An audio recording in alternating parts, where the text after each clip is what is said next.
and welcome to another week of Soulfully Guided. I'm your host, Carmel-Anne. To anyone that's tuning in for the first time, it's so nice to have you here. Thank you. And those who are tuning in again, thank you. I really appreciate you being here and watching the show. So excuse me for the moment. I'm a little bit tense. So the last 2 weeks I've had technical issues, which weren't the technology. It was actually me with settings. So excuse me there. And after the show 2 weeks ago, because last week completely missed because of my techie problems. Of course, those who watch me on social media will know I'm unco like that, but it's always testing me and a little bit fun and frustrating at the same time. But after the show 2 weeks ago, we ended up having to evacuate evacuate our home for emergency flooding, and it was intense. I was okay leaving all the material stuff behind, but the idea of my daughter was in preschool in care, and my oldest one, and thinking to be separated from her during emergency, not knowing if the floods were going to block the roads to get to her, and having no idea. It was quite intense. I think I handled it really well, and it was nice to completely detach from my material belongings. Of course, you can see I had to save my decks and my crystals. So lots of the stuff, the set is a real mess. So because of the unpredictable weather, we've left things up high. So excuse the mess around. But it was it was a very intense experience, and the level of community within our neighbours was amazing. And you don't realise. You see the destruction of what a flood leaves behind on our news and things like that, but we often don't see the preparation and the leading up and the unpredictability of the weather and how close you can come between flooding and not flooding and having no idea what's going to happen. So a big shout out to our community and our wonderful neighbours. So that's what's been happening on my end, but I have connected again with my intuition, and I'm going to try and take a caller in today when they come in. So let's hope this tenseness from the tech problems subsides and I can concentrate on the reading, not the tech side of things, because our wonderful producer Dave does that. And I'm not sure if you can hear that. My baby is at the door. I'm not sure where my husband is, but she wants to come in. She loves this space. So excuse my distraction. Now we have a caller in from California. Can I get your name, please? Couldn't read that. Marky? Okay, Marky, do you want to just...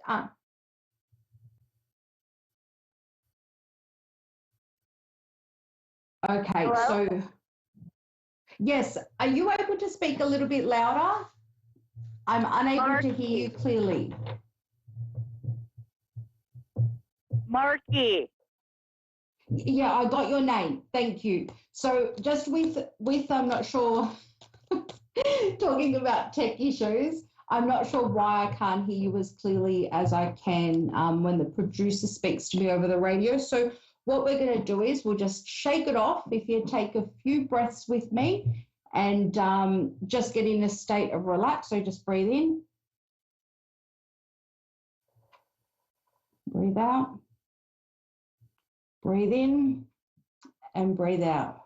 I don't know if that was more for you or me, but now that we're in that relaxed state, is there a question you'd like to ask me, Marky?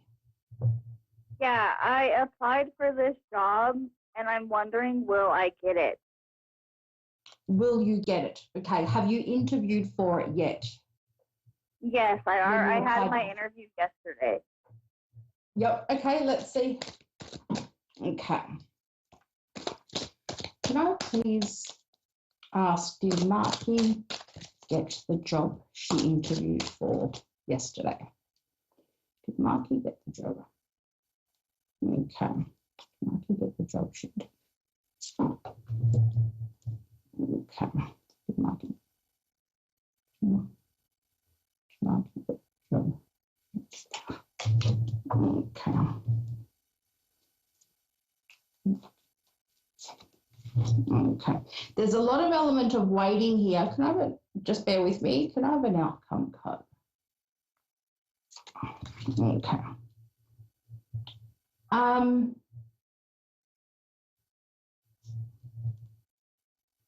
Another outcome. All right, so I'm wondering if a lot of people have actually applied for this job, and there is going to be a wait on hearing if you got the job. Looking at the cards, there's no hard yeses and there's no hard no's. What can improve our chances of time? Look, I think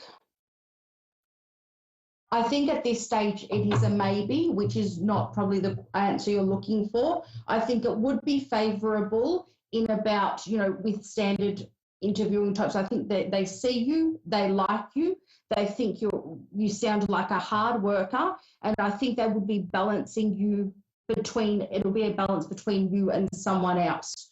So I'm wondering, did a very strong-minded, masculine type of personality interview you? Yeah. Okay. So they're really analytical and really going to be tough on who they get, not tough in the job, but tough in their choice who they make. So what I would do to turn that around and to make you their yes, I would reach out to them, send them an email in, about 3 to 4, what are we? Your Wednesday, either Friday or Monday, and thank them and let them remember you.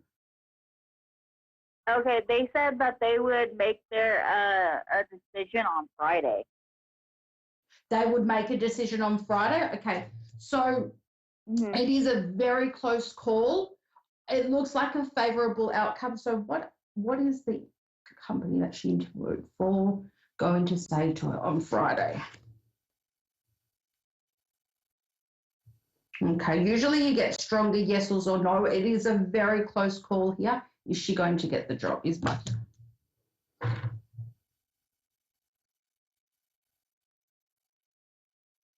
There's no negative cards here and no overly positive cards.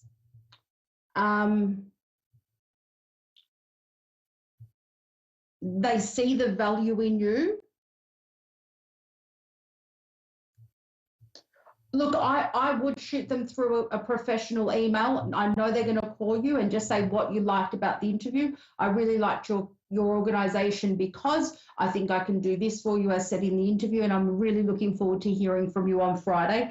There's an element of them needing to see you for really who you are beyond the interview. So being your true self, but being able to connect with him on showing your passion for the job and your capability. They know you're a hard worker, but he's the person who interviewed you, like I said, is very analytical, very strong-minded, and is probably in,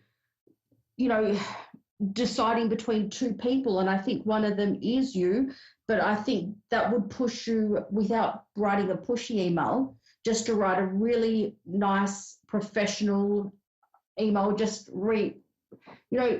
pin a very, very small email with a few sentences while you're reaching out that you're really passionate about the position, and looking forward to hearing from them on Friday, and with touching up on some strong points you made in the interview, because I think it could slip through your fingers, and just letting them get your name in his mind again before Friday. So it's Wednesday there. I'd do it, tomorrow, if you feel comfortable with that. I think it is a maybe at this stage, but to promote your maybe to become a yes, take that intervention. Yep. Can I ask one more question? It's kind of big, but I need to know. So I would recommend you to call. Yeah, I would recommend you to call through. We've only got 60 seconds on the show. I do have a promotion going on for private readings that you can pay what you afford. If you feel comfortable with me as a reader, you're welcome to check out my website, soulfullyguided.com.au. We won't have time to give you the answer and the respect of time that you need to have your big question answered. But I can offer you a reading on a pay what you can afford basis if you wanted to reach out to me. Otherwise, you are always welcome to ask the network to come in as a caller like you have. And you're always welcome to do that. And one of our wonderful readers will give you another reading. Can I send them an email? This is back to what you were saying. Can I send them an email right now, or is that? So you interviewed, yes, why not? Absolutely. So at Sing Sing, yes, I would do that. Because they've got to remember you, and you've got to touch, you've really got to touch them emotionally and passionately. And I really have to go now, so I'm so sorry about that, but please do send that email. To everyone else, thank you for tuning in. And I'll see you next week. Thank you, Marky. Thank you. Bye-bye.